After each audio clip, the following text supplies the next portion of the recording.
Hey everyone, we're Matt and Cheryl with We're in the Rockies, and in this video we're talking about the incredibly scenic Trail Ridge Road in Rocky Mountain National Park. By the end of this video, you should be better prepared to do this drive when you visit the park. The Trail Ridge Road connects the cities of Estes Park and Grand Lake, Colorado, traversing the mighty Rockies to do so. It was constructed in the 1930s as an alternate route through Rocky Mountain National Park. The original road was called the Old Fall River Road and traveled mostly in the valley before reaching the mountaintop. While you can still drive the Old Fall River Road today, the Trail Ridge Road has replaced it as the premier scenic drive in the park and one of the best in the country and the national park system. The road is full of scenic viewpoints, short walks, and hikes. Be prepared to have your breath taken away, if not by the views, then the thin air. Our bodies get 25% less oxygen at these heights, so hiking or walking will feel more difficult. Okay, the first thing to know about the Trail Ridge Road is the distances. So it is 4,000 feet to get from the valley floor where I am now up to the top of Trail Ridge Road, which is up there on the top of that mountain. We're going to be there in just a few minutes. It really doesn't take all that long to drive up there. There's only a couple of switchbacks to get there as well. The road is 48 miles long. It connects Estes Park in the east to Grand Lake in the west. Really kind of a mind-blowing thing. Super cool. We're really excited to get up to the top.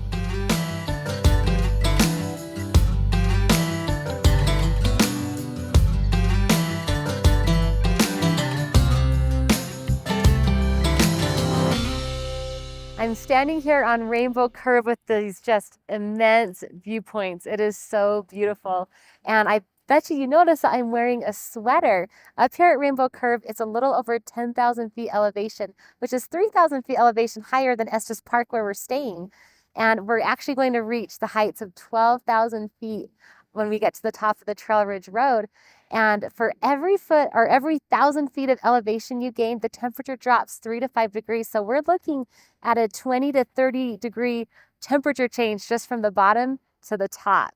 And while I'm speaking about elevation, I wanted to talk to you just a little bit about us adjusting to elevation changes. Now, Matt and I are Utahns, and so we're used to higher elevations, but I have to admit that the elevations we've experienced here in Colorado at Rocky Mountain National Park have been pretty extreme. Some symptoms people get if they have elevation sickness is they can feel a little winded. They may feel dizzy or nauseated, or just maybe a little more tired than usual. And what they tell you to do to deal with your elevation sickness is, for one, try to get to some lower elevation if you can, but to drink plenty of water. The other thing they say is to really be aware of alcohol. I guess it's a pretty bad combination. High elevation and alcohol consumption can be a double whammy. So just be a little bit aware of how to deal with this elevation in Colorado.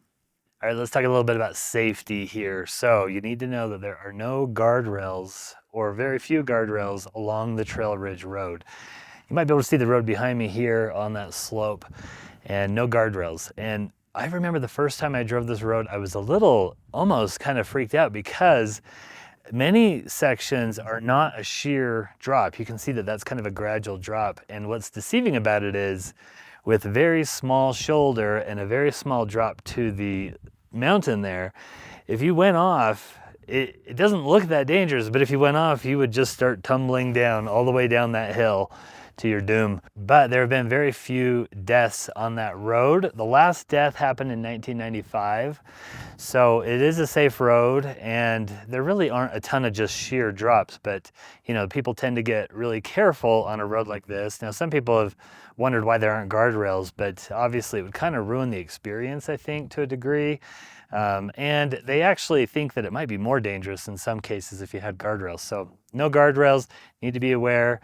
Just keep your eyes on the road, and the shoulders are kind of small too, so be aware of that. Let's talk about what to expect on the drive. Upon entering the park, you'll be down in the valley. I love the valleys in Rocky Mountain. They're green and beautiful with flowing rivers. Hidden Valley is a fun stop where the kids or the adults can act like a ranger by doing a nature walk and conducting experiments. Several viewpoints and hikes offer a chance to stretch your legs and take in the views. Stop at the Alpine Visitor Center at the top for lunch with spectacular views. You may also find the exhibits interesting.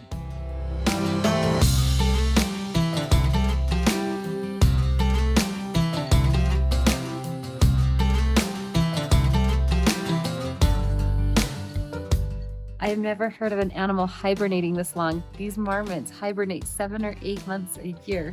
So they only have a couple months to just gorge and fatten up, and then they sleep. Can you imagine sleeping more than half your life? Sounds amazing to me. Speaking of wildlife, you're bound to see a lot of wildlife on the Trail Ridge Road, including those cute little marmots among the rocks and the tundra. Elk are also extremely common. We were quite fortunate to see these 3 big guys last time we visited. Seeing moose never gets old, and while not as common as elk, you're still likely to see one of these freaks of nature. Both sides of the Trail Ridge Road travel through gorgeous valleys. Flowing rivers and lush meadows bookend this one-of-a-kind experience. Another important thing to know is that, unlike some other national parks like Glacier and Zion, there are no park shuttles that service this road. Rocky Mountain does have shuttles that service other areas of the park, but not the Trail Ridge Road, unfortunately. The only way to access it is by driving your own vehicle or by booking with a tour company to take you to the top. And while we're on that topic, let's talk about the reservation system. As of 2023, the park requires a reservation to enter any portion of the park, including the Trail Ridge Road, between certain hours. This seems to change from year to year, so I won't cover the details here. Just make sure to check the official park website for the details. And bear in mind that most park reservation systems end early in the afternoon, and if you're unable to get a reservation, entering later in the day is often a great option. Next thing to know about Trail Ridge Road is you're going to be up in the tundra. You're so high, you're in the tundra. It's incredible. You're above the tree line for 11 miles on this road. There's very little that can grow in the tundra. Well, to the eye, there's very little that can grow in the tundra. There's actually like over 100 species of plants and animals that live up here above the tree line in the tundra. This is a really cool spot here because you can see these tiny little wildflowers. Oh my gosh, this is just amazing. The growing season for these things are about 40 or 45 days, something like that. It's all they can grow, and of course they don't get very high at all. They're just tiny, but really pretty, just gorgeous among these boulders. Don't forget about afternoon mountain thunderstorms. When we started our drive this morning on the Trail Ridge Road, it was crystal clear and beautiful, but it's around 11 o'clock and I can hear thunder and I know a storm is coming. And so when you're in Colorado, I mean, there's no such thing as bad weather, just bad clothes. So be prepared for those afternoon thunderstorms. Have your rain jacket, have your warm clothes, maybe your umbrella, and just make sure you are prepared for those mountain thunderstorms.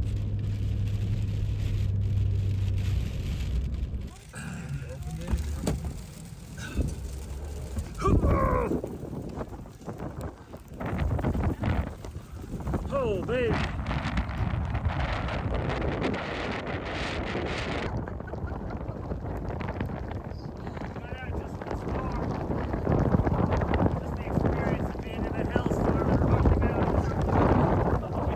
Next thing to know about Trail Ridge Road is the time. Let's just talk about the time it takes to drive the road.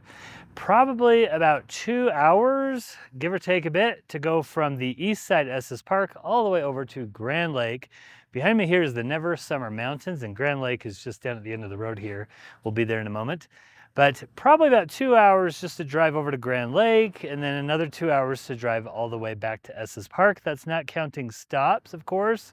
And there's plenty of stops, short little hikes, lakes, overlooks, and all that you can look at along the way. If you just drive up to Alpine Pass, to the Alpine Visitor Center, and then drive down to Estes Park, that whole process is probably about an hour each way, so 2 hours round trip. So really, it's a perfect kind of half day to a full day activity, depending on what you want to do. I came here 10 years ago from Denver. I drove all the way over Trail Ridge Road to Grand Lake, checked out Grand Lake, and then all the way back and did that in a full day. So that gives you a little idea on how much time to plan. I'm now standing on the end of the Trail Ridge Road. This is the Grand Lake side or the west side of Rocky Mountain National Park. So depending on how you're starting this could be the beginning or the end of the road. And the next thing to know about it is that it is one of 2 roads in Colorado that is considered an All-American road. An All-American road is something that is a scenic byway and has unique scenery, but is also so unique and amazing that it is a destination and an experience in and of itself.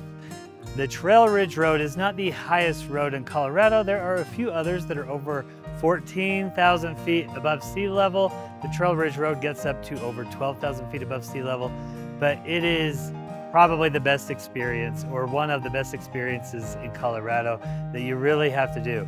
If you're visiting Rocky Mountain National Park, make sure to check out our playlist for more videos for your enjoyment. Thank you for watching, and until next time, go west, young traveler.